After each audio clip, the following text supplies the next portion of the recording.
Attends, j'arrive. Ingrid s'en va. La petite soeur adorée, celle que je préfère. Elle s'en va. Seule petite soeur. T'es adorée, préférée. Mais tu es la seule. Elle s'en va. Elle rentre à Paris, les gars. Comment tu me fais ça? Comment tu me fais ça à moi? Oui, je pleure. Je pleure. C'est le déchirement. La vie n'est pas juste. À vrai dire, la vie est très juste. Hein. Mais comme elle est à côté, il faut faire là comme si... Hein? C'est comme ça qu'elle va continuer à nous donner l'amour. L'amour, l'amour. Donc on va la déposer. Hein. On va la déposer, ça va... On a passé un superbe séjour, les gars. C'était... It was amazing. It was amazing. Oh, je porte du F4. Tu veux monter sa création plus tard? Ok. Jeanne va faire... Janie, Oh. On se voit tout à l'heure. Elle est go. Elle nous laisse la bonne nourriture. La bonne nourriture. Les bonnes températures. Je voulais manger le héros. Tu es d'abord restée ici. Elle qui est... Bébé là, madame, fais vite. Elle nous laisse avec les bonnes choses. Je te dis. Elle rentre dans le froid. Elle a son manteau d'hiver prêt. Elle rentre dans le Mais froid. elle n'a pas même pas trop mangé. Non, elle a mangé. Écoutez ce que ma cousine dit. Ingrid, elle dit que ma cousine n'a pas... Non, moi j'ai mangé. J'ai même pris le poids. Oui, j'ai pris le poids là. Je ne rentre plus dans mes pantalons là. C'est chaud. Je vais à l'aéroport. Toujours dernière seconde, hein, madame. Regarde, cette fille va me manquer. Pas trop. Mais quand même. Mais pas trop. Mais quand même. Donc c'est ça, je voulais savoir, bon, on a passé du très bon temps en Afrique de l'Ouest là. C'est quoi ton ressenti? Pour elle, c'est la première fois. C'est la première fois de faire tous ces pays-là. Je pense qu'elle aura une meilleure, un meilleur point de vue, quoi, du genre, parce que tu sais que la première fois, c'est plus, la première impression, c'est plus un peu choquant que quand tu as l'habitude de voir ce que tu vois et tout. Après, c'est première impression, oui, mais en fait, ce sont les pays, surtout la Côte d'Ivoire, où j'ai des amis ivoiriens, je vais y aller tellement en de la Côte d'Ivoire. Donc, c'est vrai que, par exemple, il y a certains pays, dont la Côte d'Ivoire et le Nigeria, je partais des a priori, qui ont été justifiés ou pas, voilà. Le Bénin, ça a été la très grosse surprise, parce que je côtoie pas vraiment de Béninois. Je n'ai pas non plus entendu énormément de choses sur le Bénin, donc j'allais vraiment... Le positif, hein, on ne connaît que le vaudou là-bas. Voilà. Vraiment, les gars, il faut changer. Hein. Vaudou, non, le vaudou même, ça peut être bien, mais c'est la manière dont les gens parlent. Oui, c'est la manière dont ils parlent du vaudou, on dirait que c'est quelque chose de mauvais. Alors que tous ceux qui nous ont parlé du vaudou là-bas nous ont fait comprendre. Et donc du coup, la très très belle surprise, c'était vraiment le Bénin pour moi. Les autres aussi, c'était de bonnes surprises, mais comme j'avais déjà des idées dessus, c'était, voilà, c'était moins surprising, comme on dit, que le Bénin. C'était vraiment... En fait, le fait d'avoir fait l'Afrique de l'Est et puis l'Afrique de l'Ouest et de connaître un peu l'Afrique centrale, bon, principalement le Cameroun, en fait, déjà, je me rends compte que l'Afrique, en tout cas l'Afrique noire, c'est beaucoup de similitudes. Énormément de similitudes. Après, il y en a qui s'en sortent mieux que d'autres sur X ou Y plan, mais c'est énormément de similitudes. C'est-à-dire que presque partout où je suis partie, je dis même partout où je suis partie, je me suis vraiment sentie comme à la maison. Mais vraiment, je me suis dit, ah, mais c'est comme, ah, mais on fait ça au Cameroun, mais je peux venir ici. Ah, vous voyez, mais c'est vraiment ça. Après, il y a la culture et la mentalité plus ou moins disparate, dépendamment de la région où vous êtes, des nationalités que vous rencontrez. Mais on s'y accommode en fait, on s'y habitue et on se... L'hispanique me distrait parce qu'elle se fout la tête comme ça. Oui, je suis d'accord. On s'y accommode et on s'y habitue. Et en tout cas, je parle pour ma part et je pense aussi pour Stéphanie. On se sent vraiment bien. Maintenant, il y a des points positifs et des points négatifs un peu partout. J'entends que sur la chaîne de Stéphanie, on ne se concentre que sur les points positifs. Non, c'est pas ça. Ce que je veux dire, c'est que les autres chaînes occidentales parlent déjà assez du négatif sur nous. Donc on n'a pas besoin de répéter ce qu'ils font. C'est ce que je dis, non, on se concentre sur le positif. Oui, il faut parler du positif, c'est ça. Si vous voulez des trucs négatifs, il y a plus de négatifs que de positifs. Les contenus positifs, il n'y en a pas suffisamment. Donc on parle des bonnes choses.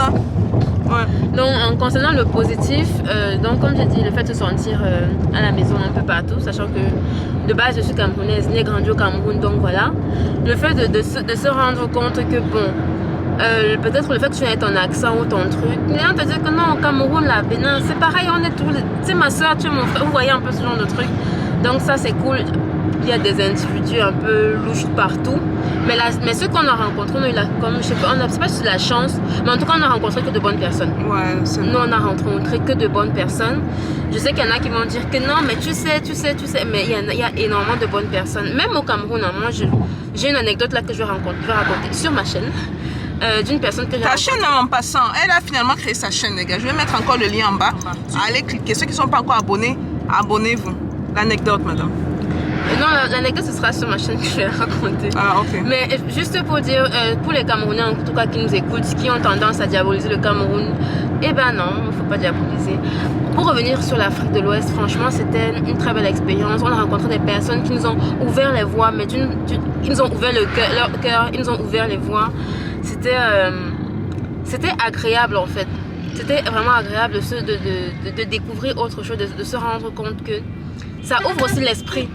Ça ouvre l'esprit de se dire que voilà, on m'a tellement parlé de, je sais pas moi, on m'a tellement parlé du Bénin, il n'y a que le vaudou au Bénin.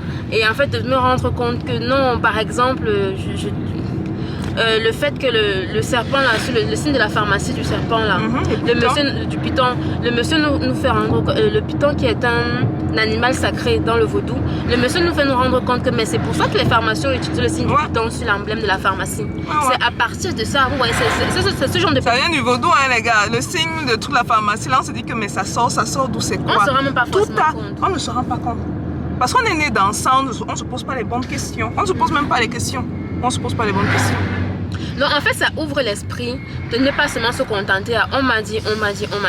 Ça ouvre l'esprit d'aller, de discuter avec les personnes qui sont peut-être à l'intérieur de la chose et qui ne sont pas peut-être, qui sont à l'intérieur de la chose, qui ont peut-être, qui ont sûrement un point de vue beaucoup plus vrai, avancé sur la chose que, je ne dis pas non plus que c'est pas manger n'importe quoi, aller se plonger dans la sorcellerie, non j'ai pas dit ça, mais je suis en train de dire que en prenant ces précautions évidemment, c'est toujours mieux d'aller justement, comme Fanny dit, d'aller à la source, d'aller regarder, d'aller vérifier. Toujours.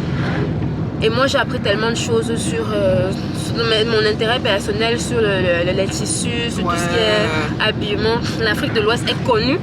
L'Afrique de l'Ouest est connue pour son côté fashion et tout. Je ne pouvais pas ne pas y aller pour moi apprendre et m'éduquer sur le sujet. Et sortez quoi.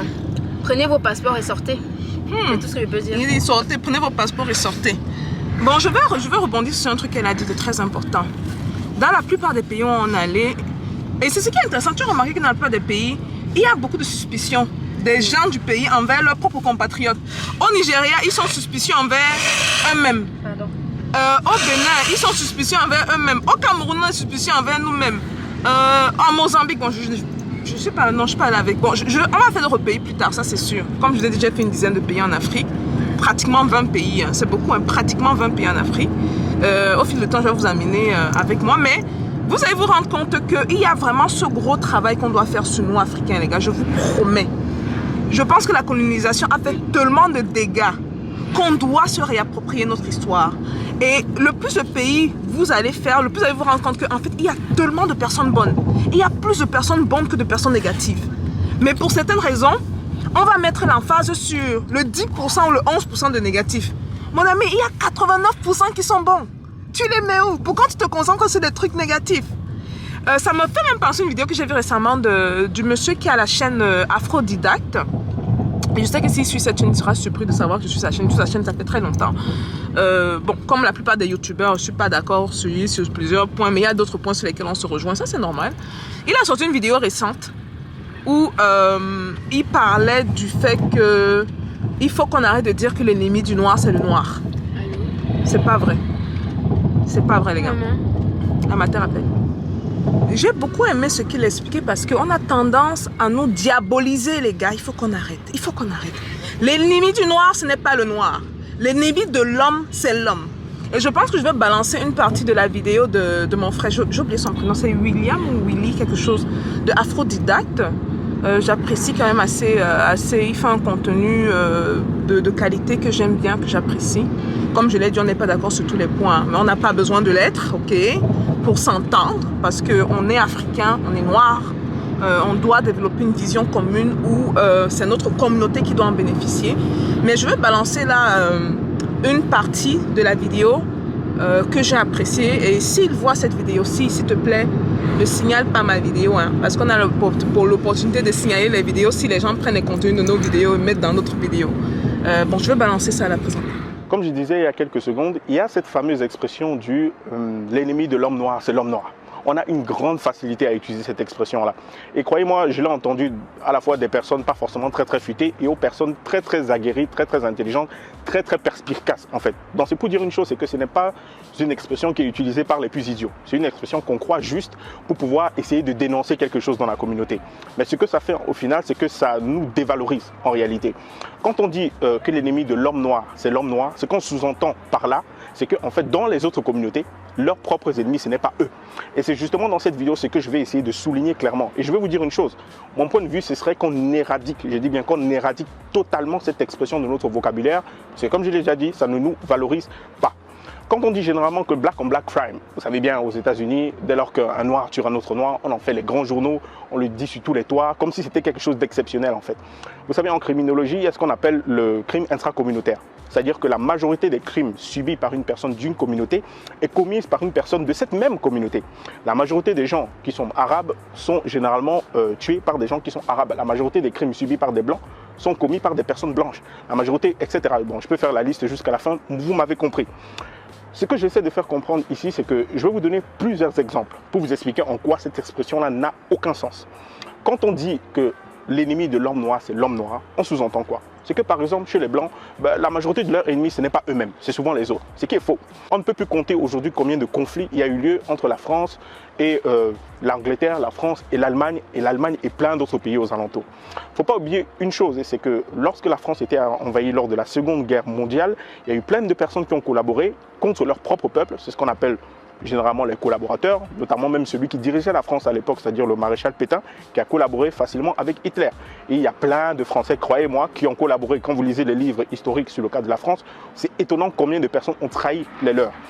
Pour le cas par exemple de la Shoah, eh bien, il ne faut pas oublier une chose, c'est qu'il y a eu aussi des Juifs qui ont collaboré. C'est ce qu'on appelle généralement les renégats. Il y a aussi les riches Juifs qui, eux, s'en foutaient totalement et finançaient même d'une certaine façon Hitler pour qu'il puisse continuer bien sûr son entreprise.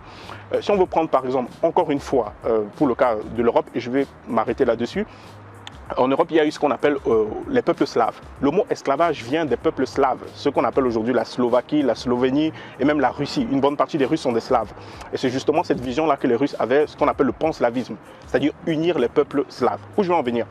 C'est que pendant très longtemps, durant le Moyen-Âge, les Européens de l'Ouest, ce qu'on appelle aujourd'hui les Occidentaux, allaient à l'Est et déportaient justement ces Slaves-là pour les vendre en esclavage, notamment dans le sud de l'Europe, à Gênes, en Italie, à plein d'endroits, en tout cas dans le sud de l'Europe, et qui servaient d'esclaves tout simplement.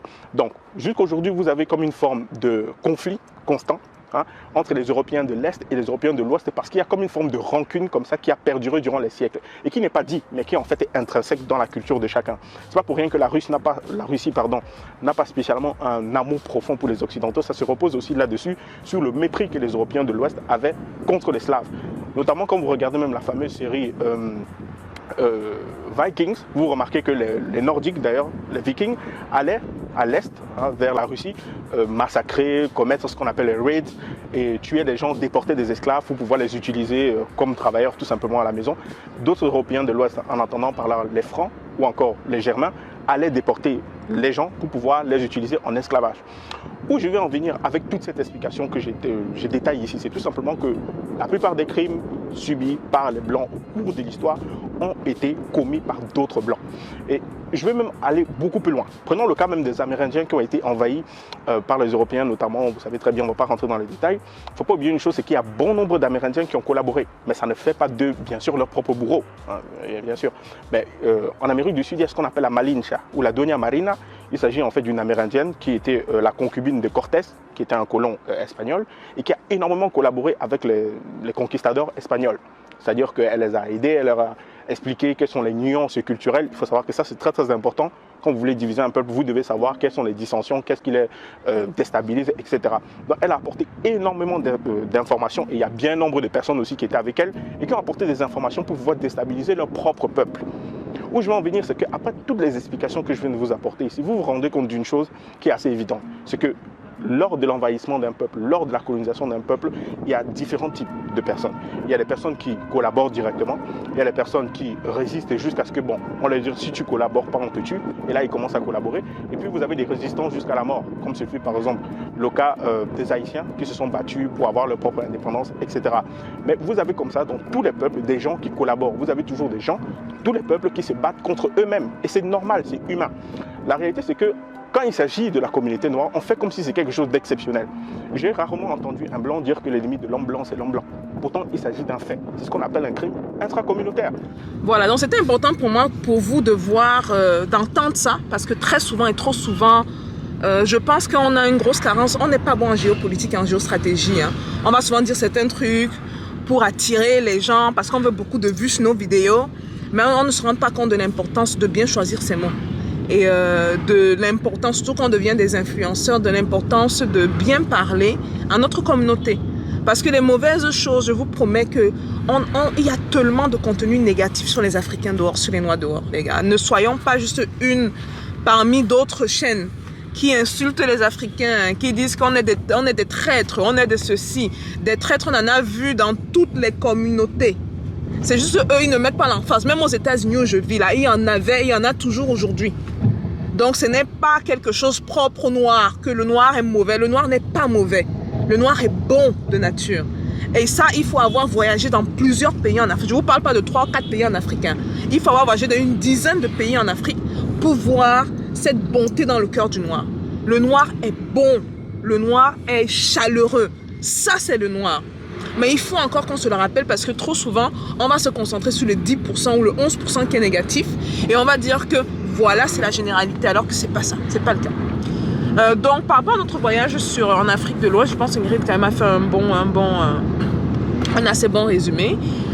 Bon, ça c'est une chaîne de business comme d'habitude, on va parler de business, mais je pense que je vais faire carrément un live hein, sur ça où je vais vous parler des opportunités dans chaque région d'Afrique, parce que j'ai fait l'Afrique du Nord, j'ai fait l'Afrique de l'Est, j'ai fait l'Afrique de l'Ouest, j'ai fait l'Afrique centrale, j'ai fait l'Afrique du Sud, j'ai tout fait en Afrique les gars. Donc on va parler de ça dans un live, je vais carrément lancer un live, mais pour l'instant on est en train d'aller déposer une grille, j'ai le cœur brisé, très brisé, mais je suis également heureuse qu'elle s'en aille. Hein? Heureuse bon débarras. Qu'elle s'en aille, non, je suis pas très heureuse. Mais écoute, c'est ça aussi qui fait le... C'est pour ça que tu vois, parce que si on était ensemble tout le temps, je suis pas sûre qu'on allait être comme ça.